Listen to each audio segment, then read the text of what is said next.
নমস্কাৰ, অসমৰ নিবনুৱা যুৱক যুৱতীসকললৈ দিব ওলাইছোঁ বিগ ব্ৰেকিং নিউজ। কিয়নো নিবনুৱা যুৱক যুৱতীসকললৈ অসম চৰকাৰে প্ৰদান কৰিব 2 লাখ টকা।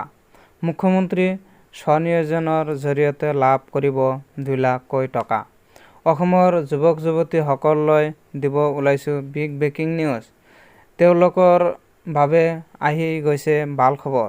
কিয়নো বিত্তমন্ত্ৰী অজন্তা নেওগে ফেচবুক পোষ্টৰ জৰিয়তে সকলোৰে জনাই দিয়েছে মুখ্যমন্ত্ৰী স্বনিয়োজনৰ 1 লাখ নিবনুৱা লাভ কৰিব 2 লাখকৈ টকা।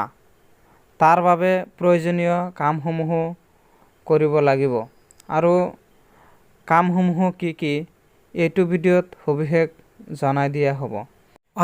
অজন্তা নিয়োগৰ পোষ্টটো মই পঢ়ি শুনাই আছোঁ, শুনিবলৈ চেষ্টা কৰিব।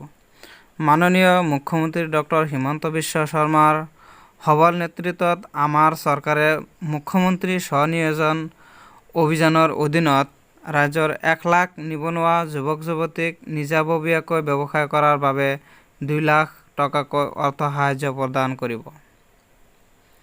ইয়াৰ জৰিয়তে বাণিজ্য, খাদ্য সংসাধন, হস্ততাঁত, হস্তশিল্প, কৃষি আৰু পশুপালন, মীন আৰু দুগ্ধ উৎপাদনৰ দৰে আনুষংগিক উদ্যোগত যথেষ্ট নিয়োগ সম্ভাৱনা সৃষ্টি হ'ব। ইয়াৰ উপৰি আন 1 লাখ যুৱক যুৱতীক অতি ক্ষুদ্ৰ আৰু মজলীয়া উদ্যোগ, MSM আৰু আন খণ্ডৰ লগত জড়িত প্ৰকল্পৰ বাবে ৰাজসাহায্য আগবঢ়োৱা হ'ব। এই পদক্ষেপৰ জৰিয়তে আগন্তুক 3 বছৰত মুঠ 2 লাখ উদ্যমী যুৱক যুৱতী উপকৃত হ'ব। আজি বিত্ত বিভাগৰ সভাকক্ষত অনুষ্ঠিত এখন গুৰুত্বপূৰ্ণ বৈঠকত এই সন্দৰ্ভত বিতংভাৱে আলোচনা কৰা হয়।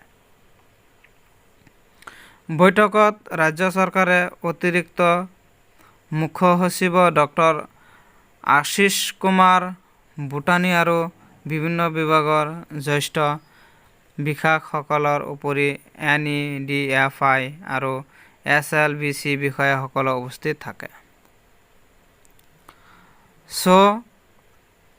আজি আছিল ইমানেই। পৰৱৰ্তী ভিডিঅ'ৰ কাৰণে ভিডিঅ'টো ছাবস্ক্ৰাইব কৰি লগত থকা বেল আইকনটো বজাই দিব। Thank U.